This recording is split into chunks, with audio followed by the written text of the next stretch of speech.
ကျွန်တော်ရေခဲလောင်အိမ်ထဲကနေထွက်ပြေးဖို့ကြိုးစားခဲ့တဲ့အစကတော့ခေါင်းလေးအရင်ပြူကြည့်ပြီးနှင်းတွေပေါ်ကိုတွားသွားခဲ့တာပေါ့ဒါပေမဲ့ဦးလေးဖြစ်သူကချက်ချင်းမြင်သွားပြီးဒေါသတကြီးနဲ့မနှက်စာပြင်ဖို့ခိုင်းပါတော့တယ်ဒါနဲ့ကျွန်တော်လည်းရေခဲကိုခွဲပြီးငါဖမ်းဖို့ပုံတပုံယူခဲ့တယ်အဲ့ဒီအချိန်မှာလူတစ်ယောက်ရောက်လာပြီးကျွန်တော်ကိုအဝတ်စားတစ်စုံနဲ့တစ်ဖက်တစ်ထည်ပေးပါတယ်ကျွန်တော်အမြန်ပဲကိုလက်တန့်စင်လိုက်ပြီးအဲ့ဒီလူကိုအကူအညီတောင်းတဲ့အကြည့်နဲ့ကြည့်လိုက်တယ်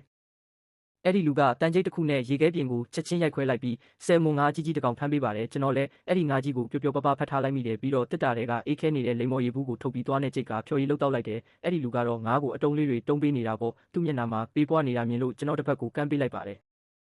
ကျွန်တော်တို့မနက်စာကိုစပွဲပေါ်မှာခန်းခန်းနားနားပြင်ဆင်ထားပေမဲ့ဦးလေးကစပွဲပေါ်ကအရာအလုံးကိုရိုက်မောက်လိုက်ပါတယ်ကျွန်တော်လည်းကြောက်လွန်းလို့မလုပ်ရဲတော့ဘူးသူကအစားအစာအပူကိုပဲလိုချင်တယ်လို့အော်ဟစ်တောင်းဆိုနေတာပါကျွန်တော်လည်းတစ်သားချောင်းတစ်ခုကိုပုတ်ပြီးမိမွေးဖို့ကြိုးစားပေမဲ့ဦးလေးရဲ့စူပူချင်းမောင်းတာကိုပဲထက်ခံရပြန်တယ်အဲ့ဒီနောက်သူကကျွန်တော်ကိုအစိမ်းရောင်မီချစ်တစ်လုံးကမ်းပေးပါတယ်